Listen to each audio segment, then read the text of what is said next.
Layers of roasted vegetables, creamy bechamel and a rich tomato sauce. This vegetarian lasagna is really delicious. When my daughter was a vegetarian, I learned that cooking without meat means you have to build flavour carefully into the sauces and vegetables. And I honestly prefer this a lot of the times over a meat lasagna. It's also a great make-ahead dish. The lasagna actually, I think, tastes better the day after it's baked, and it reheats beautifully in the oven the next day. And this is how I make it. This tomato sauce is really delicious and it ties the whole lasagna together.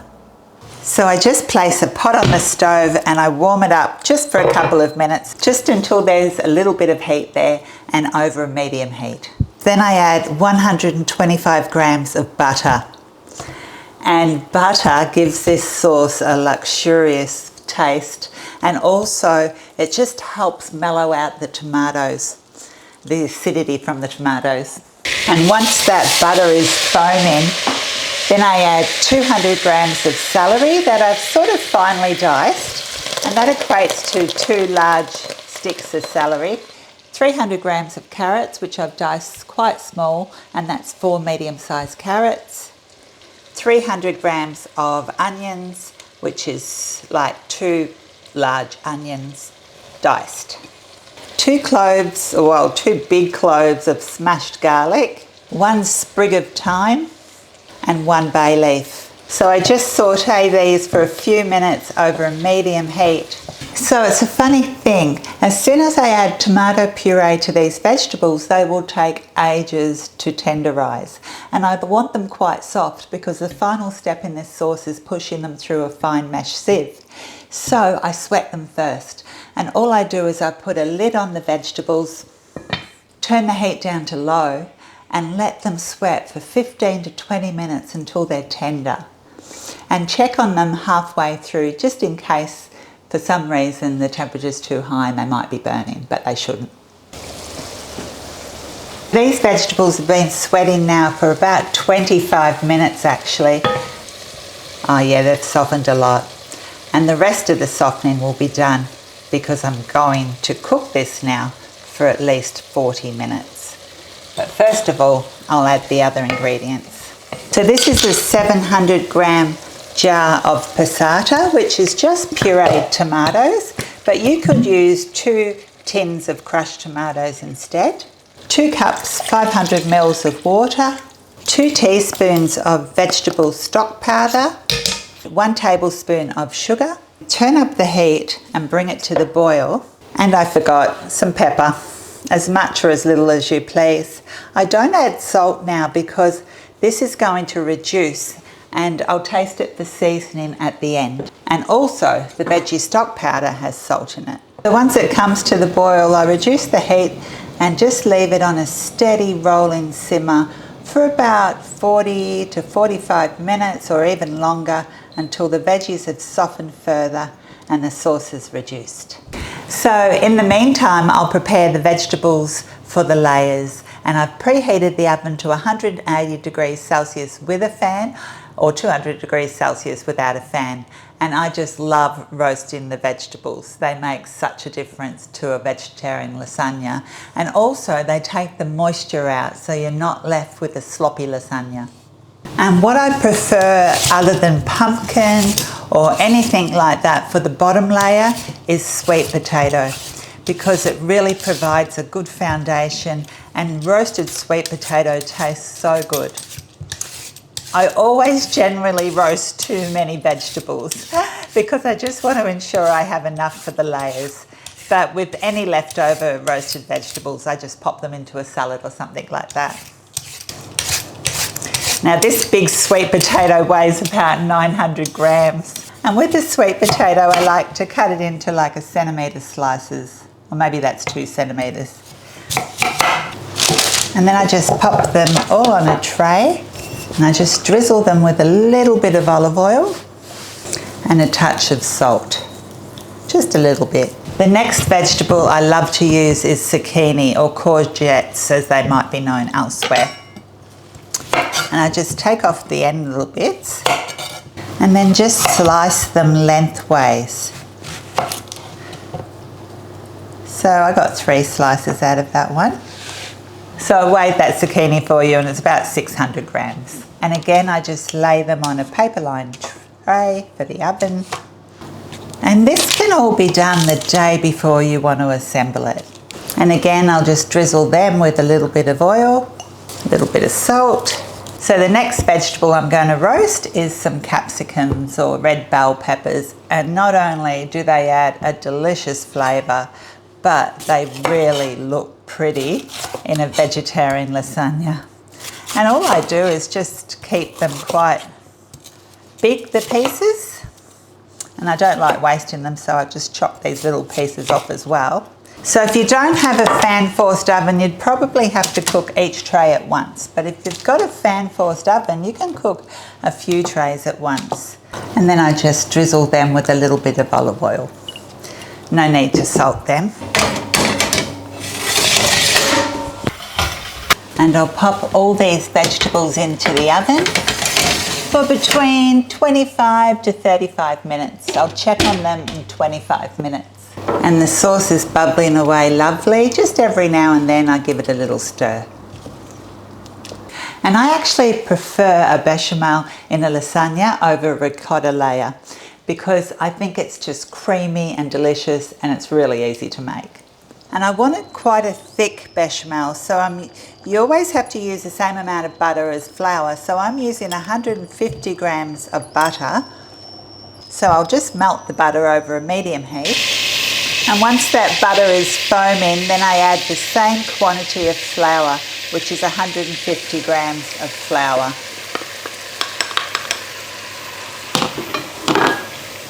And stirring continuously, I'll let that cook for a couple of minutes. Right, so that's been about 3 minutes now, and I like to add the milk off the heat. And that's changed colour a little bit. And also that 3 to 4 minutes that I've cooked it for has cooked out the flour taste. Now I switch over to a whisk and slowly pour in the milk. And it will really thicken like that at the start, and you'll think, oh no, all these lumps I have to get out. But don't worry, they come out so easy with a whisk. So a little bit at a time until it gets lumpy again. Then I add a bit more milk. I'm just using cold milk. Now a lot of people say to heat the milk up, which is probably the correct way to do it. However, for a lasagna, this is perfectly fine.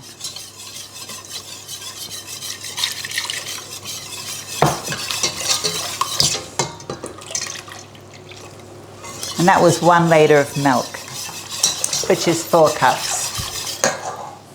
And now I take it back to the stove.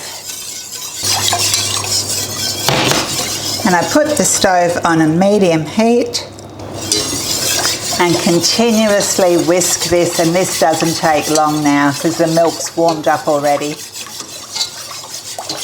until it comes to the boil basically, and that's it.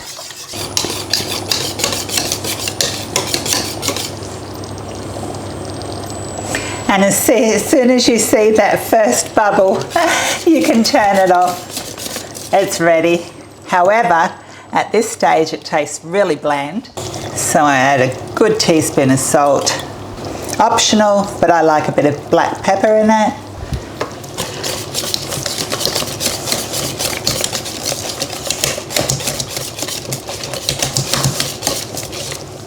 Look how thick that is. Super thick, and that's how you want it for a lasagna. And I'll just taste it for seasoning. Very good.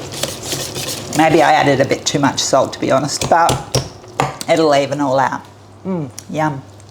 And with the white sauce, it will sort of thicken up and go like sort of lumpy-ish, but that's okay because that's going to get spread between each layer. So I'll just put that aside for now. So the vegetables have been in there for 25 minutes now, and the zucchini is cooked, it's tender. I'm just going to give it a little bit more colour though. I want to get a little bit of colour on it so it sort of roasts a bit more. So I'll pop that one back in the oven.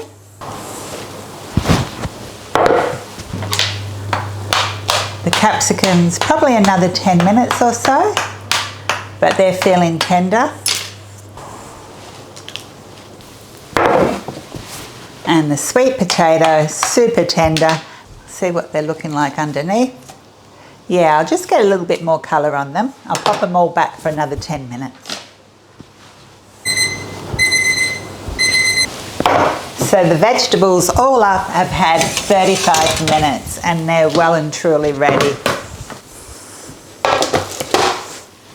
And now all I'm waiting on is the sauce, which is nearly ready itself. So that's actually been bubbling away for about 50 minutes and it's really reduced. I've been stirring it just every now and then.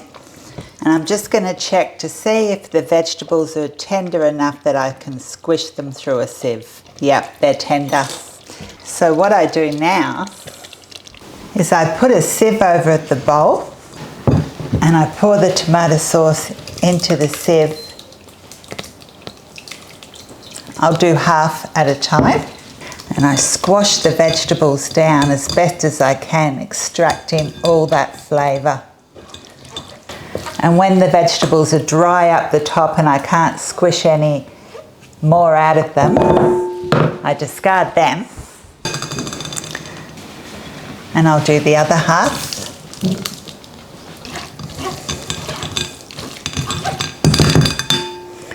Extracting as much of that flavour from those vegetables as possible, and I'm left with a beautiful rich tomato sauce like that. And I'll just taste it for seasoning. Oh, it's so flavourful, it's beautiful. It doesn't actually need anything. Or perhaps a little pepper.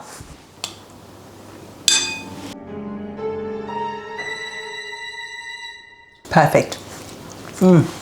Yummo. Now for the fun part, putting it together. Everything's cooled down a little and it's ready to go. I usually use this pan which measures 30 centimetres by 24 centimetres. However, Mike bought me this lovely cast iron lasagna dish actually, or baking dish, when Aldi's were selling them a few months back. And I haven't used it yet, so today I'm going to christen it with the Vegetarian Lasagne. Probably the best lasagna sheets to use are the ready-made ones, and my parents swear by this brand. They get it at Aldi's, and this was in the freezer from their last visit. However, I'm gluten-free, so I have to use gluten-free dried lasagna sheets. And what I like to do with these is get some recently boiled water and pour it into a container or a tin. And without overlapping, just put a few in at a time. And that will soften them and make them easier to cut.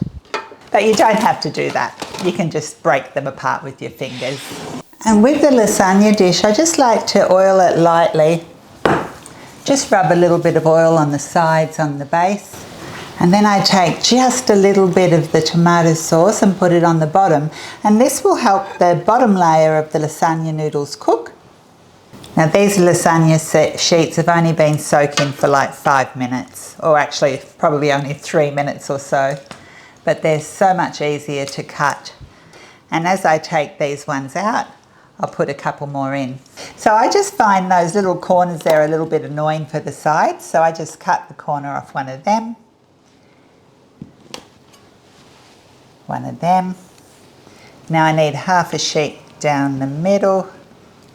I like to make sure that the base layer is really solid, because that is the foundation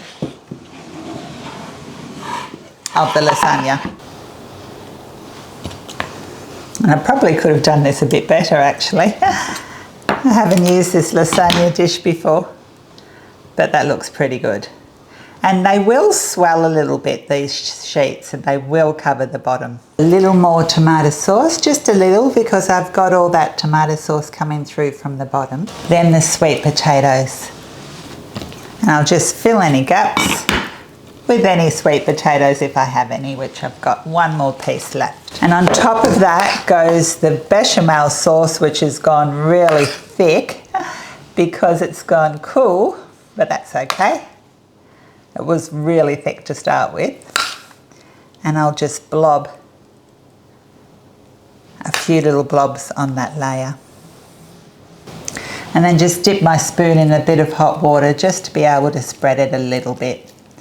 The heat when it cooks will spread it more, so I'm not too fussed about getting it perfectly even over the top. Another layer of noodles, and this time I try and go the opposite direction from where I last was. And if they overlap a bit, doesn't matter. A little bit more tomato sauce. And this time I'll make sure it's spread all over that base layer of noodles. Oh no, I forgot to put the cheese on top of that bechamel before, it doesn't matter. Now a layer of zucchini. Now I've got two more layers, well, one more layer in the top, so I have to make sure I don't use all the bechamel up before I get to the top. What I like to do is on top of every bechamel layer, although I forgot the first, is just to put a little bit of cheese. And today I'm using something called Perfect Melt 4 cheeses. But you know, usually I just use cheddar or a little bit of mixture of cheddar and parmesan. And before I put the next lasagna sheets on, because it's a green layer, I like to put just a little bit, like 50 grams or so of fresh spinach. No need to blanch this. And then starting in the other direction from last time, I think last time I went this way, this time I'm going this way with the lasagna noodles, is just put another layer of these on top. And press that down a bit. Some tomato sauce. Oh, there's a bit of carrot in there.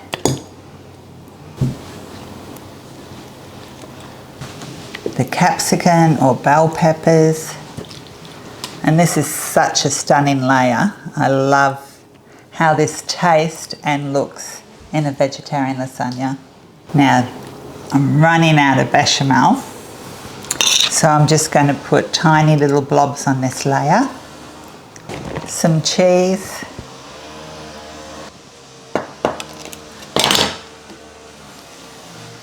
So what I'm going to do now, just before I add the bechamel on top, is take the bechamel I've got left over and whisk through just a little bit of milk to loosen it up a little bit, which will make it easy to spread. It'll look lumpy, but don't worry. It'll taste great and the cheese will cover it and it will cook down anyway.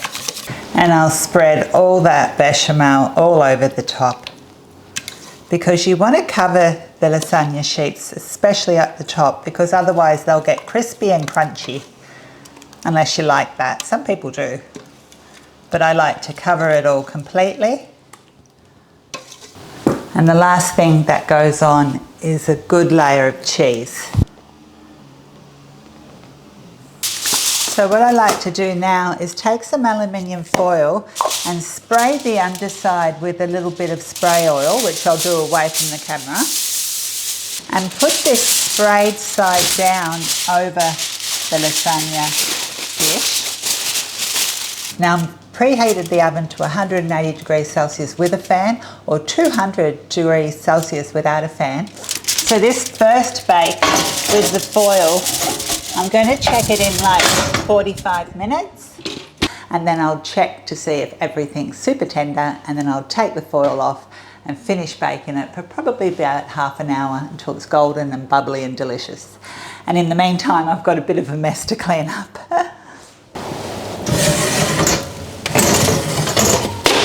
Oh wow, this is heavy. So that's been 45 minutes in the oven covered, and I'm just going to have a little sneak peek to see how it's doing. It's still got a little bit of bite left to it, so the lasagna noodles need to cook more. So I'm just going to pop these back in the oven for another half an hour, and that will be an hour 15 all up, but I want to make sure those noodles are cooked. Oh, these cast iron pans are so heavy. And I'll check it in half an hour. So now the lasagna noodles should be well and truly cooked. Oh no, a little bit of cheese is stuck. Not too bad.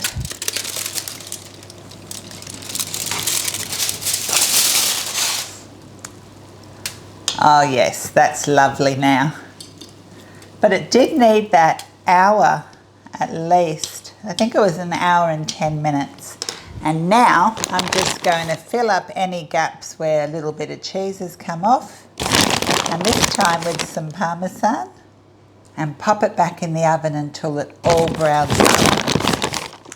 Probably only 20 minutes or so now. Done.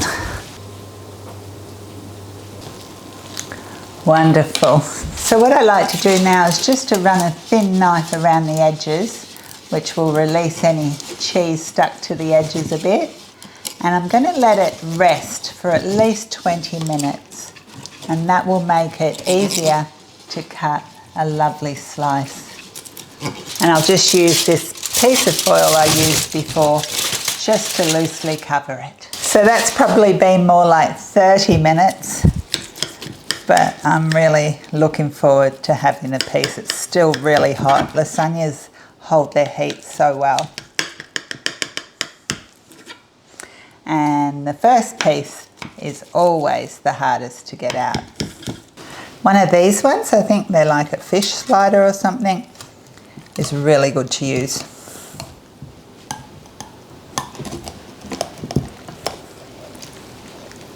Have I got it all?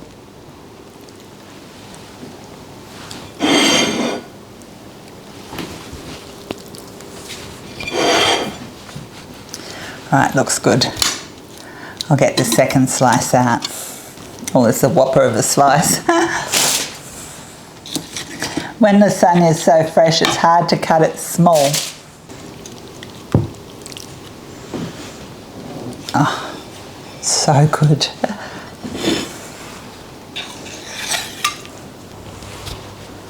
And even though it's super fresh, look how the layers are holding together. And I just have to taste a bit. So it's the next day and I actually ate 3 pieces of this last night. And I was thinking, you know, the reason that this took longer to cook was the gluten-free noodles take longer to cook than regular pasta. However, still turned out wonderful. And I want to show you how I reheat it so the slices look so lovely when they're reheated like this. So I'm going to slice myself a nice big piece for lunch. The oven's set to 160 degrees Celsius with a fan, so a pretty gentle oven. I'm going to put it in this dish, a tiny drizzle of oil so it doesn't stick. And then I take this slice I just cut and look how great it looks the next day because it's all firmed up. Look at that. Beautiful.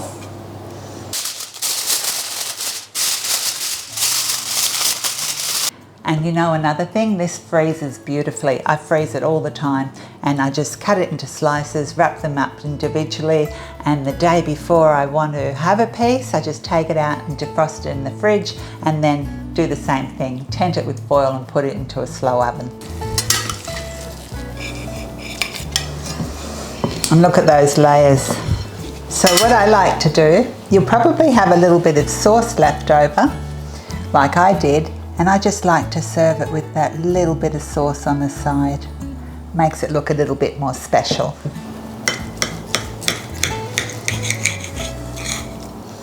Look at those lovely layers.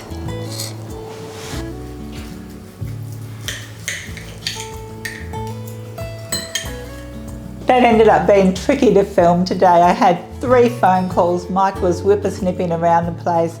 I lost audio there for a moment, but the lasagna turned out delicious.